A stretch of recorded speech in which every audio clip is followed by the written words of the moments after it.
ಎಲ್ಲರಿಗೂ ನಮಸ್ಕಾರ. ಸಂಕ್ರಾಂತಿ ಹಬ್ಬದ ಶುಭಾಶಯಗಳು. ನಾನು ನಿಮ್ಮೆಲ್ಲರ ಗೆಳತಿ ಸಹನಾ. ಇವತ್ತಿನ ಸಿಂಪಲ್ ಆದಂಥ ರೆಸಿಪಿ ಅವರೆಕಾಯಿ, ಕಡಲೆಕಾಯಿ ಹಾಗೆಯೇ ಗೆಣಸನ್ನ ಹಾಕ್ಕೊಂಡು ಒಂದು ಸಿಂಪಲ್ ಆದಂಥ ರುಚಿಕರವಾದಂಥ ಪಲ್ಯನ ಹೇಗೆ ಮಾಡೋದು ಅಂಥೇಳಿ ತಿಳಿಸ್ಕೊಡ್ತಾ ಇದ್ದೀನಿ. ಸಂಕ್ರಾಂತಿ ಹಬ್ಬಕ್ಕೆ ನಾವು ಇದನ್ನು ಕಂಪಲ್ಸರಿ ನಮ್ಮ ಮನೆಯಲ್ಲಿ ಮಾಡೇ ಮಾಡ್ತಾರೆ. ಇದನ್ನು ನೋಡಿ, ಕಡಲೆ ಬೀಜನ ಈ ಥರ ಸುಲಿದಿಟ್ಕೊಂಡಿದ್ದೀನಿ 1 ಕಪ್ಪಷ್ಟು.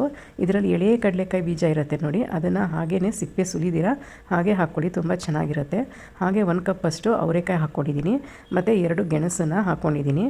ಫಸ್ಟಿಗೆ ಕಡಲೆಕಾಯಿ ಮತ್ತು ಅವರೆಕಾಯಿನ ಚೆನ್ನಾಗಿ ಕುಕ್ಕರ್ನಲ್ಲಿ 2 ವಿಷಲ್ ಬರೋವರೆಗೂ ಸ್ವಲ್ಪ ಉಪ್ಪು ಹಾಗೆಯೇ ಸ್ವಲ್ಪ ಹಿಂಗೆ ಹಾಕ್ಕೊಂಡು ಬೇಯಿಸ್ಕೊಳ್ತಾ ಇದ್ದೀನಿ. ನಂತರ ನೋಡಿ, ಗೆಣಸನ್ನ ಈ ಥರ ಕಟ್ ಮಾಡಿ ಇಟ್ಕೊಂಡಿದ್ದೀನಿ. ಇದನ್ನು ಡೈರೆಕ್ಟಾಗಿ ಬೇಯಿಸ್ಕೊಳ್ತಾ ಇದ್ದೀನಿ.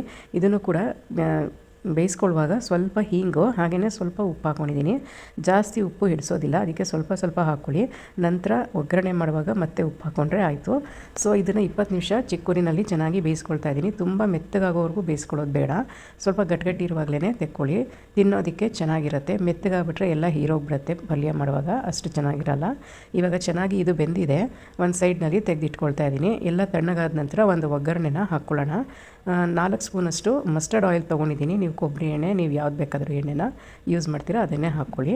ಒಗ್ಗರಣೆ ಸಾಮಾನು ಹಸಿ ಶುಂಠಿ, ಹಸಿಮೆಣಸಿನ್ಕಾಯಿ, ಕೊತ್ತಂಬರಿ ಸೊಪ್ಪು, ಕರಿಬೇವು ಸೊಪ್ಪು, ಹಾಗೆಯೇ ಸ್ವಲ್ಪ ಲಿಂಬೆ ರಸನೂ ಹಾಕ್ಕೊಳ್ಬೋದು. ಮತ್ತು ಕಾಯಿ ತುರಿ, ಹೀಂಗು, ಕಡಲೆಬೇಳೆ ಮತ್ತು ಉದ್ದಿನಬೇಳೆ ತೊಗೊಂಡಿದ್ದೀನಿ. ನೋಡಿ, ಫಸ್ಟಿಗೆ ಚೆನ್ನಾಗಿ ಬಿಸಿ ಆದ ನಂತರ ಎಣ್ಣೆ ಈ ಥರ ಎಲ್ಲವನ್ನು ಹಾಕ್ಕೊಂಡು ಫ್ರೈ ಮಾಡ್ಕೊಳ್ಳಿ. ಸ್ವಲ್ಪ ಉಪ್ಪು ಹಾಕ್ಕೊಂಡಿದ್ದೀನಿ, ಹೀಂಗೆ ಹಾಕ್ಕೊಂಡಿದ್ದೀನಿ ಮತ್ತು ಬೇಯಿಸಿಟ್ಕೊಂಡಿದ್ದಂಥ ಕಡಲೆಕಾಯಿ, ಗೆಣಸು ಎಲ್ಲನೂ ಹಾಕ್ಕೊಂಡಿದ್ದೀನಿ. ಹಾಗೆಯೇ ಕಾಯಿ ತುರಿ ಮತ್ತು ಕೊತ್ತಂಬರಿ ಸೊಪ್ಪು ಇದೆಲ್ಲವನ್ನು ಈ ಥರ ಚೆನ್ನಾಗಿ ಮಿಕ್ಸ್ ಮಾಡ್ಕೊಳ್ಳಿ. ನಂತರ ಸ್ವಲ್ಪ ಅರಿಶಿನ ಕೂಡ ಹಾಕ್ಕೊಂಡಿದ್ದೀನಿ. ಇದನ್ನೆಲ್ಲ ಚೆನ್ನಾಗಿ ಮಿಕ್ಸ್ ಮಾಡಿಕೊಂಡು ಚಿಕ್ಕ ಉರಿನಲ್ಲೇ ಒಂದು 5 ನಿಮಿಷ ಮುಚ್ಚಳವನ್ನು ಮುಚ್ಚಿಟ್ಬಿಟ್ಟು ಚೆನ್ನಾಗಿ ಬೇಯಿಸ್ಕೊಳ್ತಾ ಇದ್ದೀನಿ. ಈ ಥರ ಮಾಡೋದ್ರಿಂದ ಉಪ್ಪು, ಹುಳಿ, ಖಾರ ಎಲ್ಲ ಚೆನ್ನಾಗಿ ಮಿಕ್ಸ್ ಆಗುತ್ತೆ. ಆವಾಗ ಪಲ್ಯ ತುಂಬ ರುಚಿಯಾಗುತ್ತೆ. ನೋಡಿದ್ರಲ್ಲ, ಸಿಂಪಲ್ ಆದಂಥ ರೆಸಿಪಿ, ಬೇಗನೆ ಮಾಡ್ಬೋದು, ಹಾಗೂ ರುಚಿಕರವಾದಂಥ ಪಲ್ಯ ರೆಡಿಯಾಗಿದೆ. ಒಮ್ಮೆ ನೀವು ಕೂಡ ಇದನ್ನು ಟ್ರೈ ಮಾಡಿ. ಹಾಗೆ ನಿಮಗೆ ಈ ರೆಸಿಪಿ ಇಷ್ಟವಾದಲ್ಲಿ ಲೈಕ್, ಶೇರ್, ಕಮೆಂಟ್ ಮತ್ತು ಸಬ್ಸ್ಕ್ರೈಬ್ ಮಾಡೋದನ್ನು ಮರಿಬೇಡಿ ಗೆಳತಿಯರೇ. Thank you so much for watching my cooking videos. 1-2 ಸಲ ಈ ಥರ ಮುಚ್ಚಳವನ್ನು ಮುಚ್ಚಿಟ್ಬಿಟ್ಟು ಚಿಕ್ಕ ಉರಿನಲ್ಲೇ ಈ ಥರ ಎಲ್ಲವನ್ನು ಮಿಕ್ಸ್ ಮಾಡ್ಕೊಳ್ಳಿ. ಆವಾಗ ಎಲ್ಲ ಚೆನ್ನಾಗಿ ಮಿಕ್ಸ್ ಆಗುತ್ತೆ.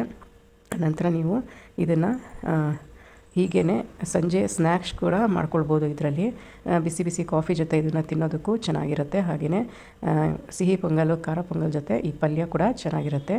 ನೆಕ್ಸ್ಟ್ ವೀಡಿಯೋದಲ್ಲಿ ನಾನು ಸಿಹಿ ಪೊಂಗಲ್ ಮತ್ತು ಖಾರ ಪೊಂಗಲ್ ಹೇಗೆ ಮಾಡೋದು ಅಂಥೇಳಿ ತಿಳಿಸ್ಕೊಡ್ತಾ ಇದ್ದೀನಿ. Thank you so much for watching my cooking videos. Thank you.